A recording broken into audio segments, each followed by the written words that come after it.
जिन निजी कंपनियों ने आपके इस नियम का अनुपालन नहीं किया, क्या आप उस पर कार्रवाई करने का पक्ष रखते हैं? सवाल वाकई में लाजमी है महोदय। इन्होंने पूर्व की बात किया है महोदय, हम जांच करा लेते हैं। झारखंड विधानसभा के अंदर मंगलवार को विधायक जयराम महतो ने निजी कंपनियों में स्थानीय 75% आरक्षण का मुद्दा उठाया। उन्होंने कहा कि सरकार के निर्देश के बावजूद भी निजी कंपनियों ने इसका पालन नहीं किया।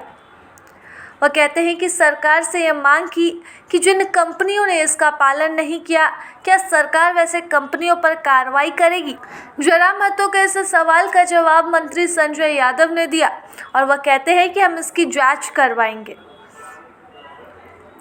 विधायक जयराम महतो ने निजी कंपनियों में 75% स्थानीय को नौकरी देने के मुद्दे पर कहा कि झारखंड के प्राइवेट कंपनियों में 2.5 लाख लोग कार्यरत हैं।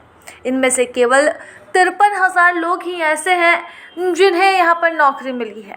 हम मानते हैं कि हाईकोर्ट ने इस पर रोक लगा रखा है, लेकिन हाईकोर्ट के आदेश के आने से पहले भी निजी कंपनियों ने सरकार के निर्देशों का पालन नहीं किया।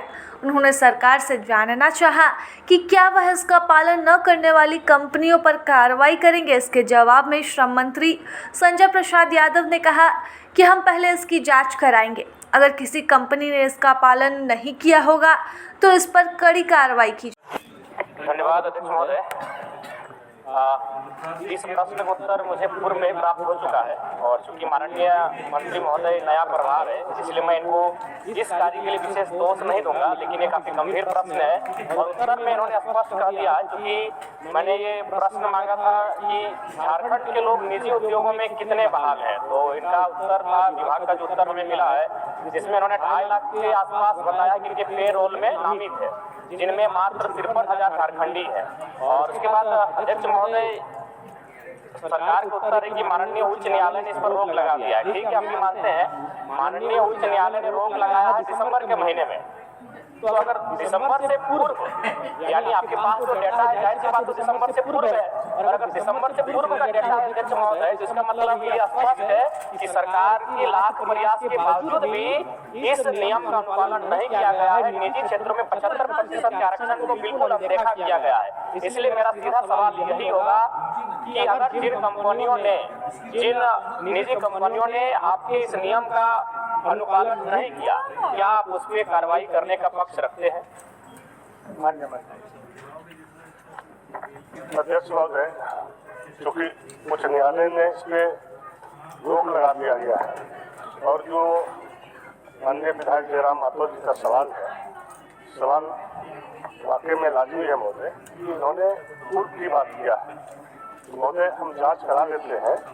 अगर इस तरह की कोई बात उसमें आती है महोदय, और माननीय विधायक जी को भी हम सूचना दे देंगे, तो अगर किसी प्रकार की कोई गड़बड़ी होगा महोदय तो उस पर हम कार्रवाई करेंगे। अध्यक्ष महोदय, मेरा दूसरा पूरक है जो कि महत्वपूर्ण है।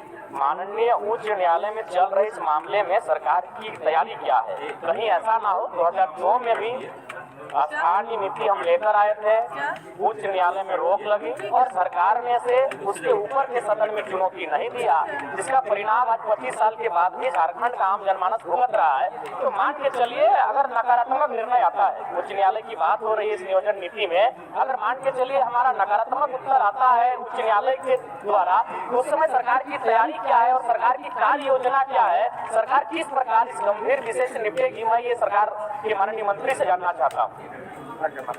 अध्यक्ष महोदय, जब तक न्यायालय से कोई आदेश नहीं आता है महोदय, तब तक वो उस पर कोई निर्णय नहीं ले सकते महोदय।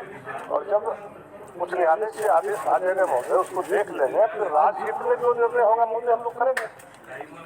अध्यक्ष महोदय, मेरा सीधा पूरक रहेगा माननीय मंत्री जी से, क्या आउटसोर्सिंग कंपनियां जैसे जो पारा मेडिकल स्टाफ की बहाली लेती हैं या फिर पारा टीचिंग स्टाफ की बहाली लेती हैं या फिर अन्य सेक्टरों में जो आउटसोर्सिंग एजेंसियां स्टाफ की बहाली लेती हैं, क्या आप उन्हें निजी कंपनी मानते हैं? ऑब्जेक्टिव टू ऑब्जेक्टिव उत्तर दीजिए। अध्यक्ष महोदय, हमने साफ शब्दों में कहा महोदय, जब तक उच्च न्यायालय से कोई आदेश पारित नहीं हो जाता महोदय, हम कुछ भी बोलने से जो है इनकार करते हैं महोदय, क्योंकि ये मामला अभी न्यायालय में चल रहा है। जो बातें मेरा मातो जी में कह रहे हैं ये गंभीर सवाल है महोदय, लेकिन मामला तो उच्च न्यायालय में है। अब किस तरह का आदेश पारित होता है उसके बाद ही ना महोदय मुझको बात बता सकते। इसमें उच्च न्यायालय का तो विषय हम बस इतना पूछे कि तो आउटसोर्सिंग एजेंसियां है, क्या वो निजी कंपनी के आपका जो निजी कंपनी का प्रोटोकॉल है उसके दायरे में वो आउटसोर्सिंग एजेंसियां आती है कि नहीं है? इसमें बस मेरा यही सवाल है।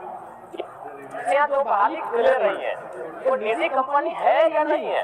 एक मिनट, मंत्री जी के सहयोग के लिए उस वह जो नियम है अध्यक्ष महोदय उसमें यह प्रावधानित है कि 3 वर्ष तक 75% एडजस्टमेंट करना है। यह कानून मात्र 1 साल तक चला, 3 वर्षों तक चलता तो शायद एडजस्टमेंट हो जाता 75% जो माननीय सदस्य कह रहे हैं। और दूसरा उस कानून में यह भी प्रावधान है अध्यक्ष महोदय कि कोई लोग सरकारी लोग अगर आउटसोर्सिंग एजेंसी भी काम करेगी तो वहाँ भी ये नियम लागू होगा जो माननीय सदस्य जानना चाह रहे केवल मंत्री जी सही।